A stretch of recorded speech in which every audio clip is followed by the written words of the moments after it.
Business on News Desk. My name is Daryl Kwao. Time to update you on a story that is developing to do with former staff of Heritage Bank who are accusing the receiver of the collapsed bank of shortchanging them, the receiver being Vish Ashiagbo of PricewaterhouseCoopers in terms of negotiations for their exit package. Joining me in studio with more on that is Assistant Editor for Joy Business, Norvan Akwa-Hayford. So we know, Norvan, that they have released a statement. What does it essentially say? Okay, so in their statement, they're actually challenging, the position of the receiver in terms of their exit package. In fact, these ex-staff were saying that the Exwell Heritage Bank did have conditions of service, and they were thinking that is what they were going to go by in terms of calculating their exit package. But it looks like that is not what the receiver wants to go by, and they're not very happy. And just to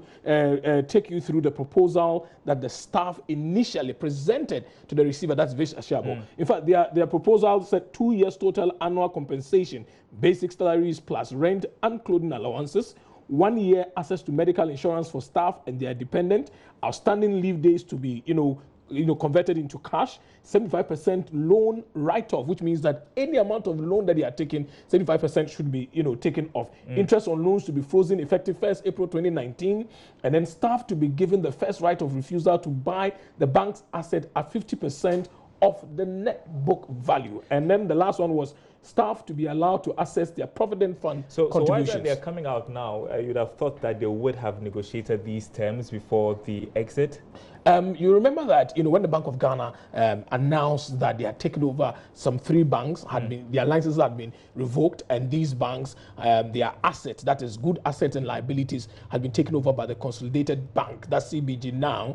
Heritage Bank was one of it. So effectively, the receiver, we thought that we were going to continue, but the receiver decided, the bank CBG decided that they were not going to take on these staff. They did not take them. And interestingly, instead of the 2 years annual compensation, they are being given just 3 months salary for every year served, which is 3.5 months per a year, or 20,000 being the highest. If you look at the issue of medical insurance, it has been agreed upon the outstanding loan to be leave to be converted into cash. That outstanding annual leave to be paid in cash. Receiver has not presented any computation to show on that. And in 30 seconds, because our time is up, we thought that Consolidated Bank had taken over the assets of the company when they took over these stuff, right?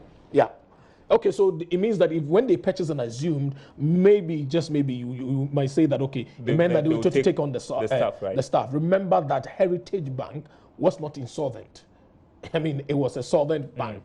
One of the big reasons for which the Bank of Ghana revoked the license is that the license was got under some kind of means. You would say fictitious means, or they got the license without going through the right process. All right, Norvan Akwa-Hayford, this story is developing. We have more on that in the course of the day. Stay with us here on JoyNews Desk. There's much more after this break.